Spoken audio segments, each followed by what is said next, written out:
নমস্কার। ক্রিয়াযোগ বার্তা চ্যানেলের তরফ থেকে আমি শ্রী অলোক চ্যাটার্জি আপনাদের সকলকে জানাই সুস্বাগতম। এই চ্যানেলে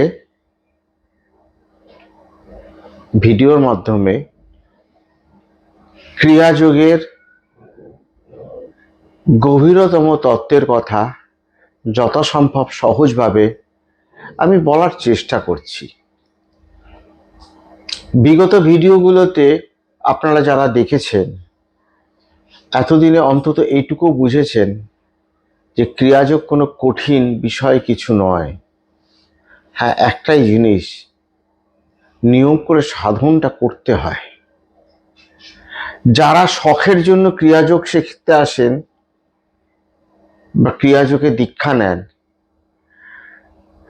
তাদের কাছে এটা শখের বস্তু হিসেবে থাকতে পারে, কিন্তু এটা কোনো শখ বা জানবার আগ্রহে শুধুমাত্র এই পথটা নয়। এই পথটার জন্য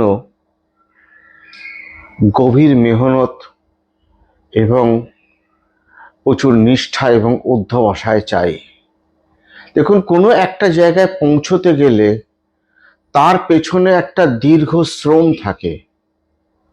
এটা আমি আগেও বলেছি।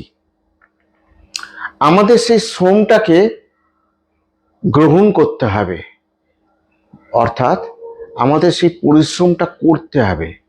পরিশ্রমের ফল হিসেবে আমার সেই চাহিদা মতো জিনিসটা পাওয়া যাবে। যদি আমি পরিশ্রম না করি তাহলে আমার চাহিদা মতো বা আমার ইচ্ছা মতো আমার প্রাপ্তিটা আমার কাছে এসে পৌঁছবে না।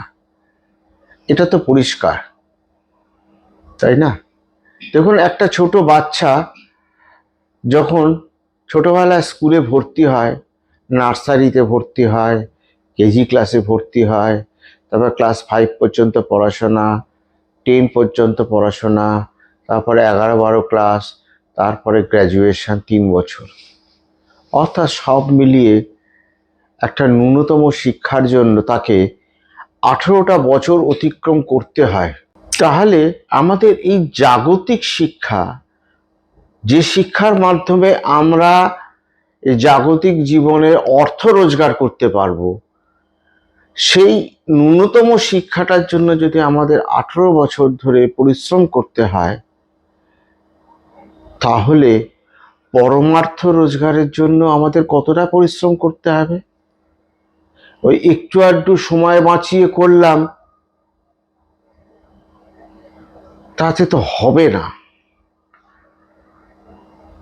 প্রচুর মেহনত করতে হয় ক্রিয়াযোগের পেছনে। ক্রিয়াযোগ সাধন, এর আগের ভিডিওতে আমি বলেছিলাম, এটা কোনো ম্যাজিক নয়।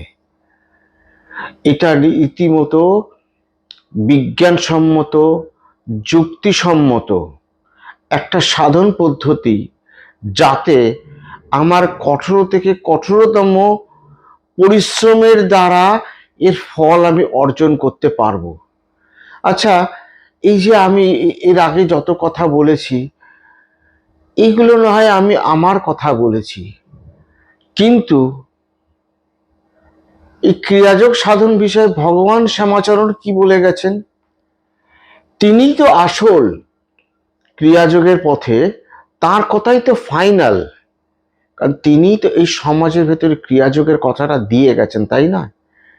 কাজে তাঁর কথাকে আমাদের মান্যতা দিতে হবে এবং মান্যতা দিয়ে আমাদের নিজেদেরকে এগিয়ে নিয়ে যেতে হবে।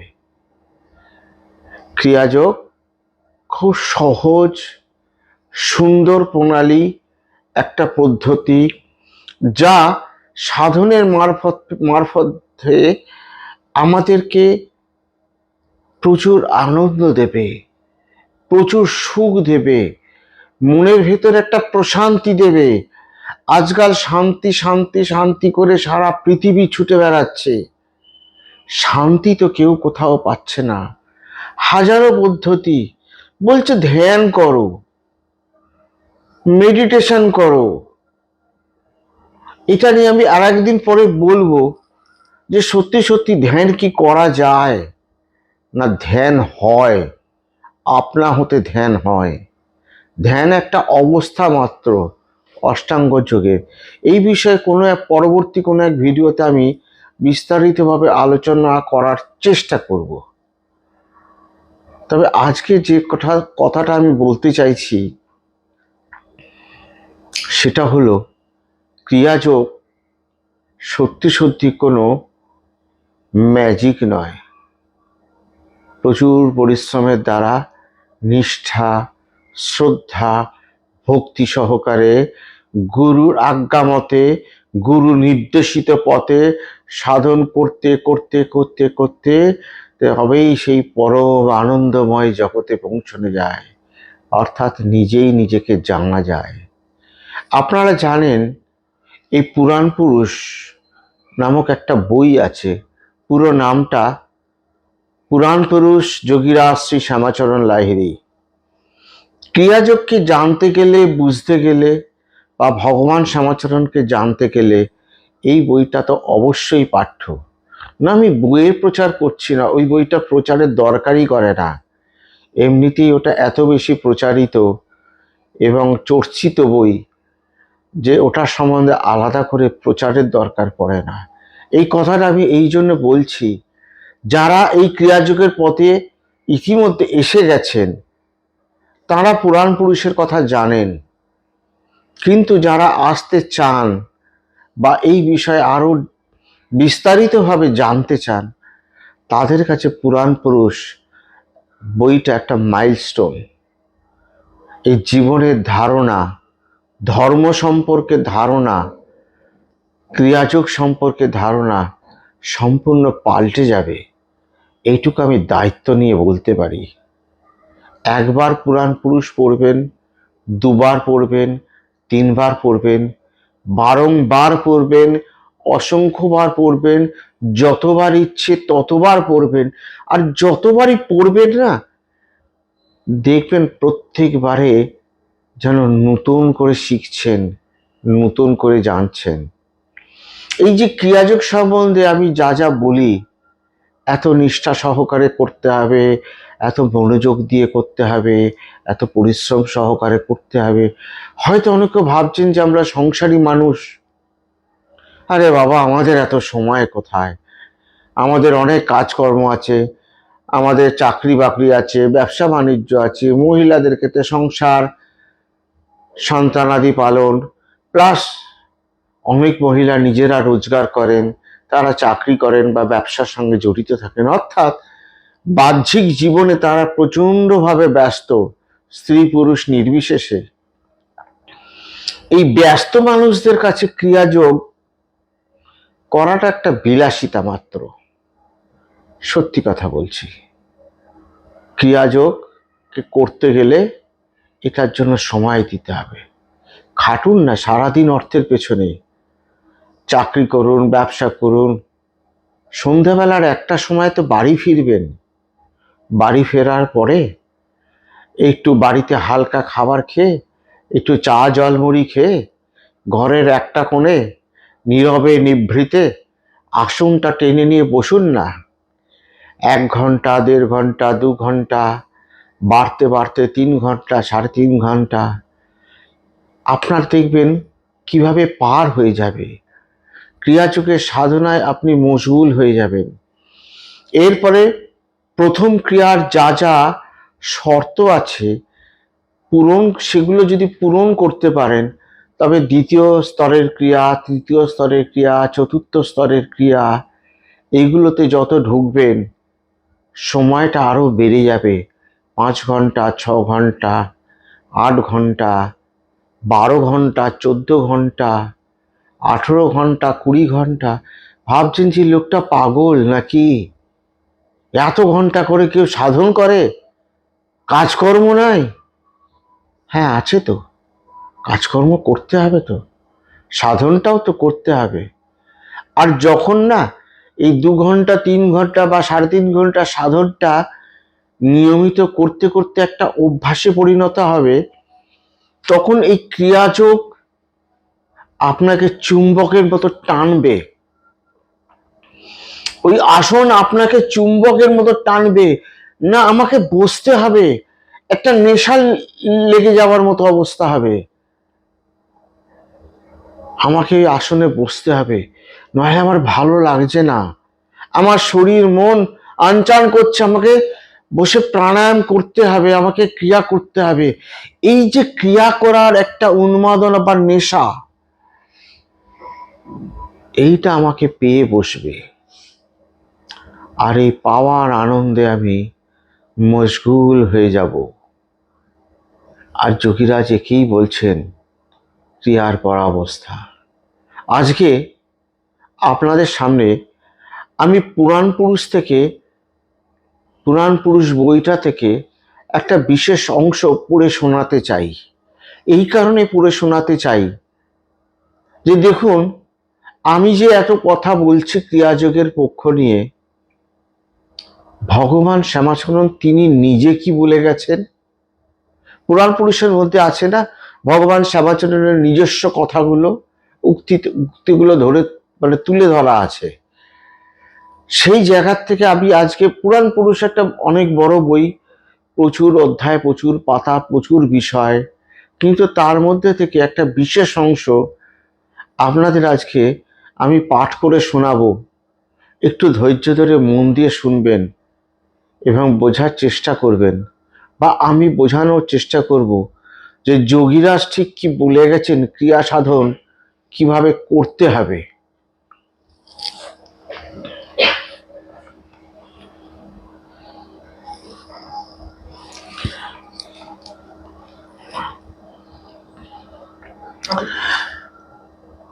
তিনি বলিতেন, অর্থাৎ যোগীরাজ, তিনি অর্থাৎ এখানে যোগীরাজ,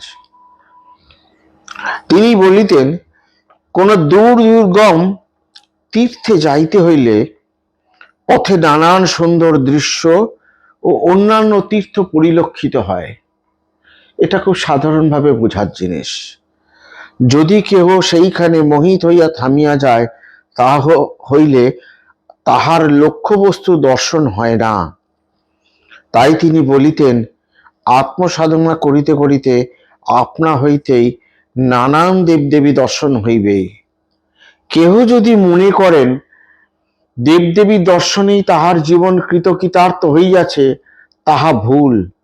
তাহাকে আরো যাইতে হইবে, থামিলে চলিবে না। যদি না থামিয়া চলিতে থাকে, তবে ওই সকল দেবদেবী তাহার সহায় হইবেন। অর্থাৎ আমরা যখন কোনো তীর্থ দর্শনে যাই, বা দূর কোনো পথে আমরা যেতে যাই, বা দুর্গম পথে যেতে যাই, পথিমধ্যে অনেক তীর্থ দর্শন আমাদের হয়, সেই তীর্থতে অনেক দেবদেবীর দর্শন হয়। কিন্তু ওই দেবদেবীর দর্শনের মোহে আমরা যদি সেইখানেই থেকে যাই, তাহলে আমাদের গন্তব্যটা পৌঁছানো হলো না। আমাদের এগিয়ে যেতে হবে। আমাদের এই সাধন পথে দেবদেবী দর্শনটাই আমাদের প্রধান আকর্ষণ নয়। অনেক কিছুর ভিতরে এটাও একটা আকর্ষণ। আমাদের দেবদেবী দর্শন করতে করতে আমাদের এগিয়ে যেতে হবে। তাহারাই হাত ধরিয়া গন্তব্যস্থলে পৌঁছাইয়া দিবেন। তাই মহাত্মা কবির, কবির মানে মহাত্মা কবির দাস, মহাত্মা কবির বলিয়াছেন, ইস রাস্তে মে बीच मुसाफिर अक्सर मारे जाते हैं। অর্থাৎ এই ক্রিয়াযোগ সাধন পথে চলতে চলতে এই সাধনার মাঝ রাস্তায় অনেক যাত্রী বা অনেক সাধক মাঝ রাস্তাতেই মরে যায়। মরে যাওয়া অর্থ দৈহিকভাবে মৃত্যু নয়। এই সাধন করতে করতে মাঝখানে এই যে অলৌকিক দর্শন, দেবদেবীর তত্ত্বের দর্শন বা সাধন লব্ধ কিছু ক্ষমতার প্রাপ্তি হয়, সেই সাধন লব্ধ ক্ষমতার প্রাপ্তির মোহে যদি কোনো সাধক আটকে যায়, সেটাকে তার মৃত্যু বলে ধরে নেওয়া হয়, এর বেশি কিছু নয়। অর্থাৎ আর গন্তব্যস্থলে পৌঁছাইতে সক্ষম হয় না। অর্থাৎ সাধনার যে চূড়ান্ত স্তর, যে নিজেকে নিজে জানা, নিজের স্বরূপকে জানা, সেই স্বরূপটা আর জানা হয় না। সেই ক্ষমতার লোভ বা মোহ বা দেবদেবীর আকর্ষণে আমি ওইখানে মাঝখানে আটকে গেলাম, অর্থাৎ আমার সাধন জীবনের মৃত্যু হয়ে গেল, আমার এই জীবনটা ব্যর্থ হয়ে গেল। তারপরে তিনি বলছেন, যখন গন্তব্যস্থলে পৌঁছাইবে তখন দেখা দেখি থাকিবে না, কারণ সে মন ও বুদ্ধি থাকিবে না। তাই তখন দেখা দেখি নাই, জানাজানি নাই, তুমি নাই, ঈশ্বর নাই, ভক্ত নাই, ভগবান নাই, আনন্দ নাই, নিরানন্দ নাই, শোক নাই, দুঃখ নাই, জরা নাই, ব্যাধি নাই, জন্ম নাই, মৃত্যু নাই, ইষ্ট নাই, অনিষ্ট নাই, জ্ঞান নেই, অজ্ঞান নেই, বন্ধন নাই, মুক্তি নাই, কোনো দেবদেবীও নাই। সে এক অনির্বচনীয় চিন্ময় অবস্থা, উহাই অদ্বৈত অবস্থা। অর্থাৎ সাধনার যখন সেই চরম গন্তব্যস্থলে গিয়ে যখন পৌঁছাবো, যখন আমার স্বরূপ দর্শন হবে, যখন আমি আমার স্থির প্রাণকে জানতে পারবো, তখন আমার চঞ্চলতা যখন সম্পূর্ণভাবে থেমে গেছে, তখন নাই, কিচ্ছু নাই, তখন দেখা দেখি নাই, জানাজানি নাই, আমি নাই, আমার ঈশ্বরও নাই, ভক্তও নেই, কাছে ভগবানও নেই। দেখা দেখি মানে তো দ্বৈত অবস্থা। আর যোগী যখন পৌঁছে গেছেন সম্পূর্ণ অদ্বৈত অবস্থাতে, কাজেই কোনো কিছুই নাই, কাজেই তখন আনন্দও নাই, নিরানন্দও নাই, শোকও নাই, দুঃখ নাই, অর্থাৎ কোনো অর্থে কিছুই নাই। তাই বলছে সে এক অনির্বচনীয় চিন্ময় অবস্থা, উহাই অদ্বৈত অবস্থা। ইহাকেই লক্ষ্য করিয়া মহাত্মা রাম প্রসাদ বলিয়াছেন, সে বড় অদ্ভুত ঠাই, যেথা গুরু শিষ্যে দেখা নাই। বলেছিলাম না আগে, এটা যোগীরাজও বলছেন সে কথাটা। সেখানে গেলে গুরুও নাই, শিষ্যও নাই, অর্থাৎ গুরুকে না, স্থির প্রাণরূপী ব্রহ্ম চঞ্চলতা প্রাপ্ত হয়ে, চঞ্চল অবস্থা প্রাপ্ত হয়ে, চঞ্চল অবস্থায় থাকা ভক্ত বা শিষ্যকে স্থির পথে যাওয়ার যিনি পথ দেখান, অর্থাৎ চঞ্চলতা অবস্থারূপ প্রাপ্ত যে মহাত্মা বা যোগী, তিনি গুরু। আর যখন শিষ্য সাধন করতে করতে স্থির অবস্থায় পৌঁছে গেল, তখন সে নিজেই গুরু অবস্থায় পরিণত হলো। তাই গুরু শিষ্যের আর দেখা সেখানে নাই, কেননা গুরু শিষ্য মিলেমিশে এক হয়ে গেছে, একে অপরের পরিপূরক হয়ে গেছে, দুজনের আর কোনো আলাদা সত্তাই নাই, কারণ দ্বৈত অবস্থাইটা তো নেই, দুই বলে কিছু নেই, তখন সবই এক। দেখুন অদ্বৈত অবস্থাটাও যেমন আছে না, তেমনি দ্বৈত অবস্থাটাও আছে। যতক্ষণ দ্বৈতে আছি, তখন আমি আছি, তুমি আছো, ভক্ত আছে, ভগবান আছে, সুখ আছে, দুঃখ আছে। কাজে সাধন করতে করতে যখন আমি অদ্বৈত অবস্থায় গিয়ে পৌঁছবো, তখন এই অবস্থাটা আমার সামনে এসে বা যোগীর সামনে এসে বা সাধকের সামনে এসে পৌঁছবে। সে বড় আনন্দের জায়গা। ইহাকেই যোগীরাজ বলিয়াছেন ক্রিয়ার পরাবস্থা, অর্থাৎ ক্রিয়ার পর অবস্থা, যেখানে আর ক্রিয়া নাই। ক্রিয়া মানে কি? কর্ম, অর্থাৎ সাধন রূপী কর্মটাও তখন নেই, কর্মটাও তখন থেমে গেছে। সেটাকেই বলে ক্রিয়ার পরাবস্থা। ক্রিয়ার পরাবস্থা এটা একটা অবস্থা মাত্র, এটাকে জোর করে পাওয়া যায় না, এটা আপনা আপ হতে আসে। এই অবস্থা যাহার হয় সেই জানে, এটা একদম সত্যি কথা। যার হয়নি, হাজার কথা ব্যাখ্যা করলেও তাকে বোঝানো যাবে না, কারণ একটা থাকিলে অপরটা থাকিতে বাধ্য, তাই না? একটা আছে, সুখ আছে, দুঃখ থাকবে, আনন্দ আছে, নিরানন্দ থাকবে। ভগবান যখন আছেন, ভক্তও আছেন, কাজে দুই আছে, যতক্ষণ ততক্ষণ আমার দ্বৈত অবস্থা আছে।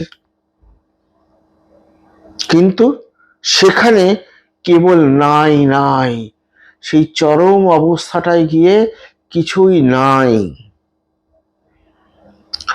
নাই বলিবারও কেহ নাই।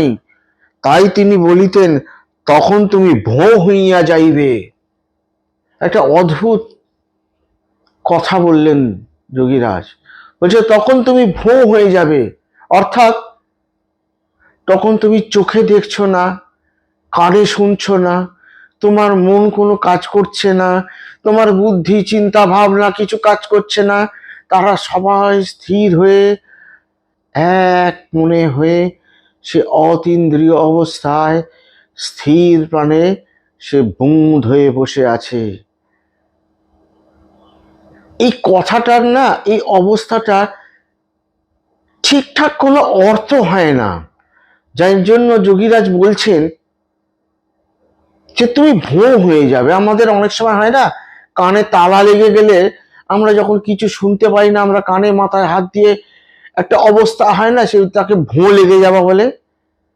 কানে আমি কিছু শুনতে পাচ্ছি না, তালা লেগে গেছে, অর্থাৎ বাইরের কোনো শব্দ, কোনো ধ্বনি আমার ভেতরে প্রবেশ করছে না, সেই যে আমার অস্থির একটা অবস্থা, ওটাকে ভোঁ লাগা বলে।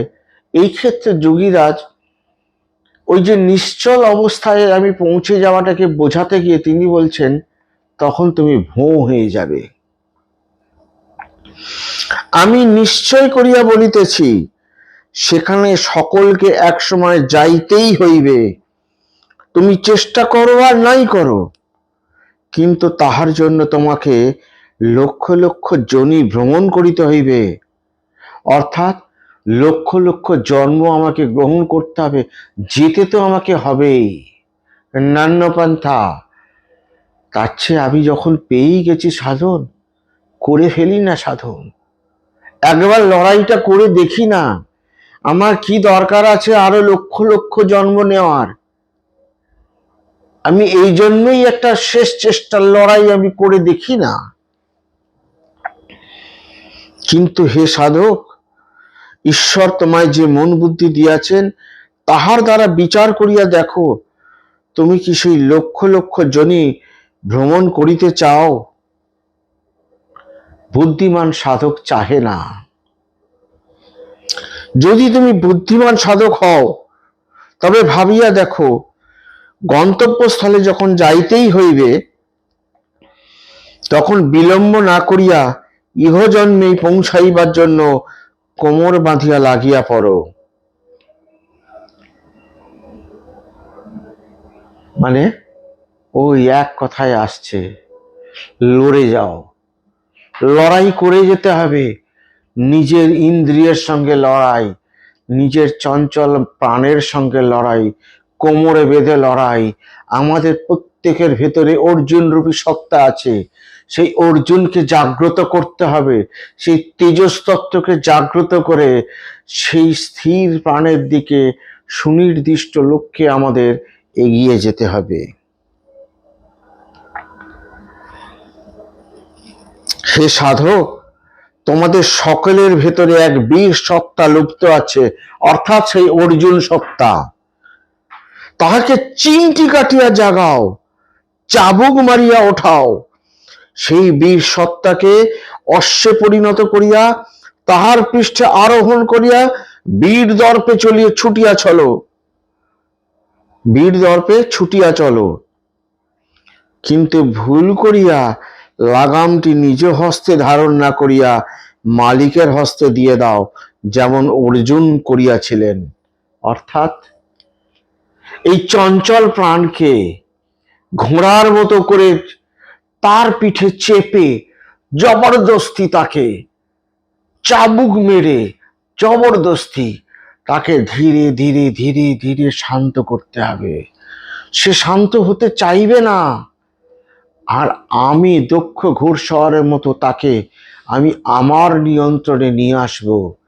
আপনারা দেখেছেন অনেক সময় মুভিতে বা সিনেমাতে দেখা যায়, কোনো ঘোড়া অবাধ্য, সে তার পিঠে ঘোড়সওয়ারিকে বসতে দেয় না, কিন্তু কোনো যদি দক্ষ ঘোড়সওয়ার সে ঘোড়ার পিঠে উঠে বসতে পারে, তবে সে এই দুরন্ত অবাধ্য ঘোড়াকে সে নিজের নিয়ন্ত্রণে নিয়ে আসতে পারে, তেমনিভাবে আমার এই চঞ্চল মনটা যে কিনা ভীষণ রকমভাবে অবাধ্য, তাকে আমি বাধ্য করে নিয়ে আসতে পারি। তার জন্য আমার ভেতরে সেই অর্জুন সত্তাকে জাগাতে হবে। আর অর্জুনের মতোই এই যে সাধন পথের লাগামটা গুরুর হস্তে তুলে দিতে হবে। হে গুরু, তুমি শক্তি দাও আমাকে সাধন করবার জন্য, আমাকে এই সাধন সমর জিতবার জন্য, এই লড়াইটা জিতবার জন্য আমাকে শক্তি দাও, সাহস দাও, উৎসাহ দাও। তোমার কাজ তুমি করিয়ে নাও প্রভু।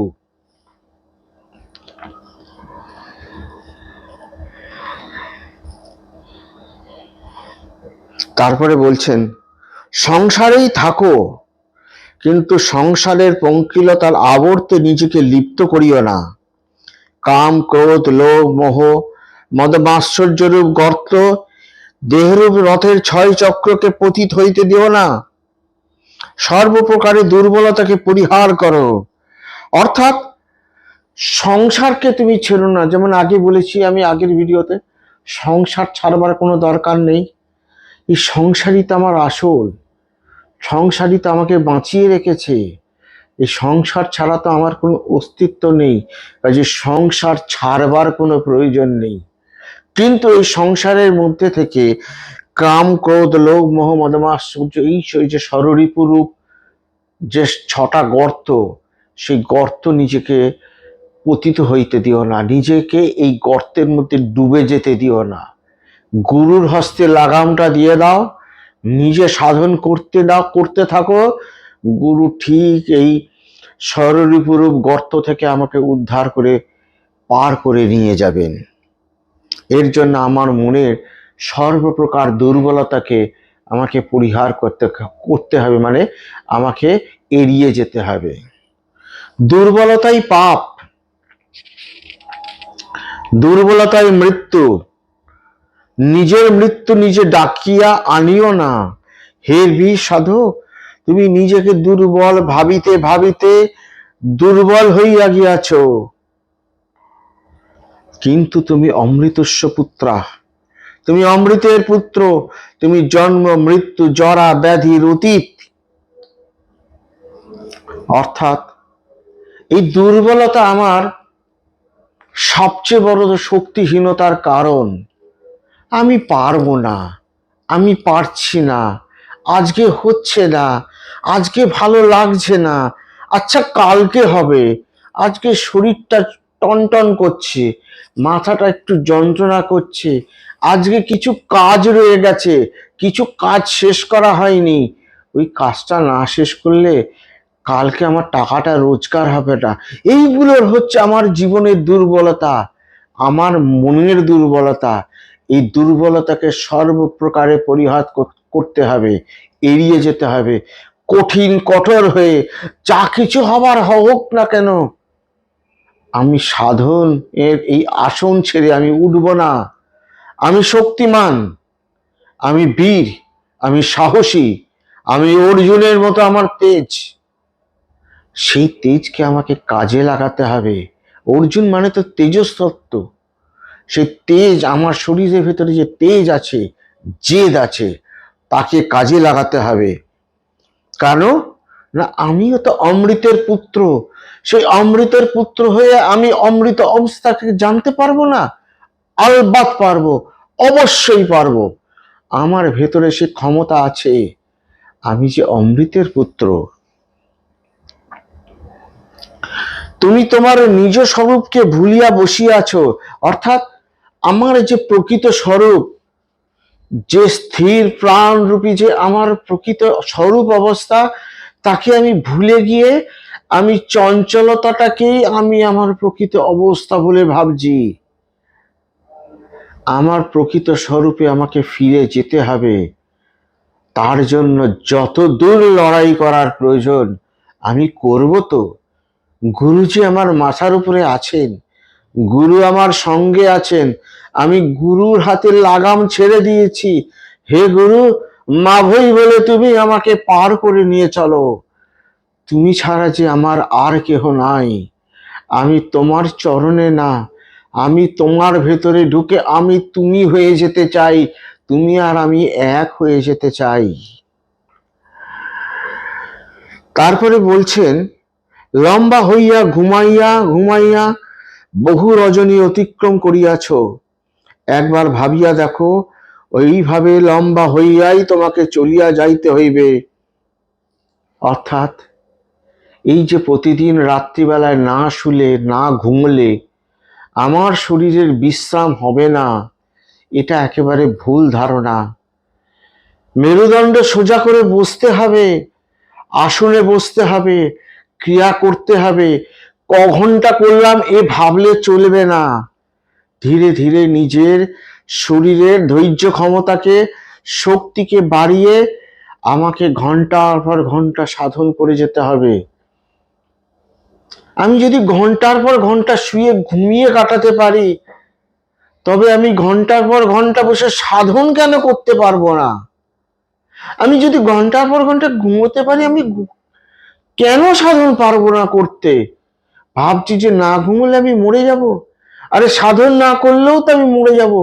আবার ঘুমোতে ঘুমোতেও তো আমি একদিন ওই লম্বা হয়েই মরে গিয়ে ঘুমিয়ে ঘুমোতে হয়, চির ঘুমে চলে গিয়ে আমি লম্বা হয়েই ঢুকিয়ে দেবে সে মানে চুল্লির ভেতর বা চিতার উপরে। লম্বা হয়ে থাকাটা আমার জীবনের লক্ষ্য নয়। আমাকে মেরুদণ্ডটা সোজা করে বসে এই সাধন সমরটাই আমার জীবনের লক্ষ্য। তাই বলছেন, এবারে মেরুদণ্ডটি সোজা করিয়া বসো। যোগীরাজ বলছেন যে এবারে মেরুদণ্ডটা সোজা করে বসো, এই পাগলা মাতালের কথাটা শোনো। মানে বলবার আর কোনো তিনি ভাষা পাচ্ছেন না। বলছেন এই পাগলা মাতালে, তুমি আমাকে পাগল ভাবো, তুমি আমাকে মাতাল ভাবো, তুমি আমাকে যা খুশি ভাবো, কিন্তু তুমি ক্রিয়াটা করো। আর আমি কিছু চাই না, গুরুর কিছু চাই না শিষ্যের কাছ থেকে। গুরু শিষ্যের কাছ থেকে কিচ্ছু চায় না। গুরু শুধু চায় তার শিষ্য, তার সন্তান যেন মেরুদণ্ড সোজা করে সে সাধনটা করে, ঘন্টার পর ঘন্টা সাধন করে। আমি নিশ্চয় করিয়া বলিতেছি, ক্রিয়াযোগ সাধন করো। ক্রিয়াযোগ সাধন করিলেই মুক্ত, না করিলেই বন্ধন। ক্রিয়াই সত্য। সাধনার দ্বারা যতক্ষণ নিজেকে উদ্দীপ্ত করা না যায়, ততক্ষণ দেবদেবীরাও সাহায্য করেন না। অর্থাৎ তিনি কাতরভাবে অনুনয় করছেন। তিনি আমাদের সামনে হাত জোর করে করজোরে মানে অনুনয় বিনয় করছেন, ওরে বাবা পাগল, এই পাগল মাতালের কথাটা শুনো, এই ক্রিয়া রূপ কাজটি করো, ক্রিয়াযোগ সাধনটা করো। তুমি যদি সাধন না করো, তবে দেবদেবীও যে তোমার পক্ষে আসবে না। যে দেবদেবী সাধন তুমি করতে চাও না, বা যে দেবদেবীকে তুমি পেতে চাও, তার জন্য যে নিষ্ঠা শ্রদ্ধা সহকারে এই সাধনটা চাই, সে সাধনটা তোমাকেই করতে হবে। তোমার হয়ে কেউ করে দেওয়ার নেই। সংসারটা শুধু অর্থ রোজগার, ভোগ, শারীরিক ভোগ, অর্থের ভোগ, ক্ষমতার ভোগ, অর্থ সম্পত্তির ভোগ, শুধু ভোগ করার জন্য নয়। ত্যাগ মানে মলমূত্ররূপী ত্যাগ নয়, কোনো বাহ্যিক ত্যাগ নয়। আমি শরীরের একরকম স্বাভাবিক বস্ত্র ত্যাগ করে এক বিশেষ রঙের বস্ত্র পরে ফেললাম, সেই কৃত্রিম ত্যাগ নয়। এই শরীরকে সম্পূর্ণভাবে ত্যাগ করতে হবে। অর্থাৎ আমার মনটাই তো শরীর থেকে বেরিয়ে যাবে, মন থেকে উঠে যাবে, শরীর থেকে উঠে যাবে। আমার মনটা সেই চিরস্থির হয়ে বসে যাবে। তাহলে একটা জিনিস দেখলেন যে যোগীরাজ পর্যন্ত আমাদেরকে কত রকম ভাবে অনুনয় বিনয় করছেন। এই পাগলা মাতালের কথাটা শোনো, ক্রিয়াটা করো, মেরুদণ্ড সোজা করে বসো। আমরা কি এতেও ক্রিয়া করব না? ওই একটু আধটু সাধন করে, একটু আধটু ফোঁস করে আমার জীবনটাকে এখানেই শেষ করে দেব? কোনো রকমে আধ ঘন্টা 1 ঘন্টা সাধন করে কখন বিছানায় শুতে যাব, ঘুমোতে যাব, এটাই আমার জীবনের লক্ষ্য? না। হে মহান সাধক, নিজেকে না চাবুক মেরে জাগাও। আমাদের প্রত্যেককে নিজেদেরকে জাগাতে হবে। কাকে জাগাতে হবে? না, আমার ভেতরে যে অর্জুন রূপী সত্তা আছে, সেই অর্জুন সত্তাকে জাগিয়ে নিয়ে, অর্জুন যেমন তীর ছুঁড়ছিল, তেমনি আমার এই শ্বাস প্রশ্বাস রূপ প্রাণায়ামের মাধ্যমে, আভ্যন্তরীণ শ্বাস প্রাণায়ামের মাধ্যমে শত শত হাজার হাজার প্রাণায়াম করতে করতে নিজের এই চঞ্চল প্রাণকে স্থির থেকে ক্রমশ স্থির, আরো স্থির হতে হতে একদম শূন্য ভাইব্রেশনে এসে পৌঁছে যেতে হবে। তবেই তো আমার জীবনের চরম মুক্তি, এই জীবনের জন্ম মৃত্যুর কবল থেকে আমার মুক্তি। যোগীরাজ বলছেন তার কথার মাধ্যমে, এই মুক্তি তো আমাকে পেতে হবেই, আমি চাই আর না চাই, কিন্তু তার জন্য আমাকে আরো বহু জন্ম পার করতে হবে। কিন্তু যখন এই সাধনটা আমি পেয়ে গেছি, তখন কেন আমি বারংবার জন্মাবো? আমি এই জন্মে কেন পারবো না? আমার নিজের লড়াই নিজেকে করে আমার নিজেকেই জিততে হবে। আমার নিজের বিরুদ্ধে নিজের জয় আমাকে পেতে হবে। কাজেই মূল কথাটা এটাই যে ক্রিয়াযোগ সাধন, এটা একটা সাধন সবর বা সাধন রূপ লড়াই।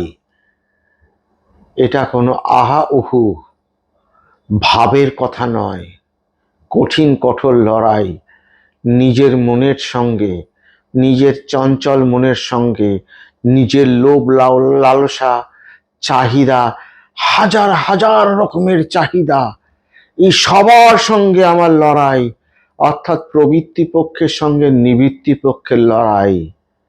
এই লড়াই আমাকে জিততে হবে। কাজেই ক্রিয়াযোগ করুন, ক্রিয়ার পরাবস্থায় থাকুন, তাতে যে আনন্দ, সে আনন্দর কোনো ব্যাখ্যা হয় না। ওই যে যোগীরাজ বলছেন না, তখন তুমি ভোঁ হয়ে যাবে। এই ভোঁ অবস্থাটা যে কি অবস্থা, যখন পৌঁছবেন তখনই শুধুমাত্র বুঝতে পারবেন। তখন মনে হবে আমি যেন সবসময় ওই ভোঁ অবস্থার ভেতরেই থাকি। আহ, কি আনন্দ, কি ভালো লাগা। কাজেই আজকে এই পর্যন্তই থাক। আবার আগামী পর্যায়ে আপনাদের সঙ্গে দেখা হবে, ক্রিয়াযোগ নিয়ে কথা হবে, যোগীরাজের কথা হবে, ক্রিয়াযোগের কথা হবে। এই ক্রিয়াযোগের কথা অনন্ত, ক্রিয়াযোগের সাধনও অনন্ত, এই লড়াইটাও অনন্ত। আসুন সবাই মিলে প্রতিজ্ঞা করি, এই সাধন পথে আমাদের এগিয়ে যেতে হবে, এই সাধন আমাদের করতে হবে। ভগবান শ্যামাচরণের কৃপা আপনাদের উপরে বর্ষিত হোক। যোগীরাজ শ্রী শ্যামাচরণের পথে আমার প্রাণের ঠাকুর ভগবান শ্যামাচরণের চরণে প্রার্থনা করি, আপনাদের সকলের মঙ্গল হোক, ভালো হোক। ক্রিয়া করুন, ক্রিয়ার পরাবস্থায় থাকুন, এর অধিক আনন্দ আর কোনো কিছু তো নাই। এই কথাটা যোগীরাজ বলছেন, আমি সত্য সত্য করিয়া বলতেছি। কাজেই তিনি যা বলছেন তার উপরে তার সত্য বলে কিছু নাই। আমি আপনি সাধারণ মানুষ, কিন্তু তিনি তো সাধারণ নন। তিনি যে স্বয়ং ভগবান, তিনি যে পরম ব্রহ্ম, তিনি আদি অবস্থা, তিনিই পরম পুরুষ, তিনিই পুরাণ পুরুষ, তিনি আদি পুরুষ। তার কথাই সর্বশ্রেষ্ঠ। সবাই ভালো থাকবেন। জয় ভগবান, জয় যোগীরাজ।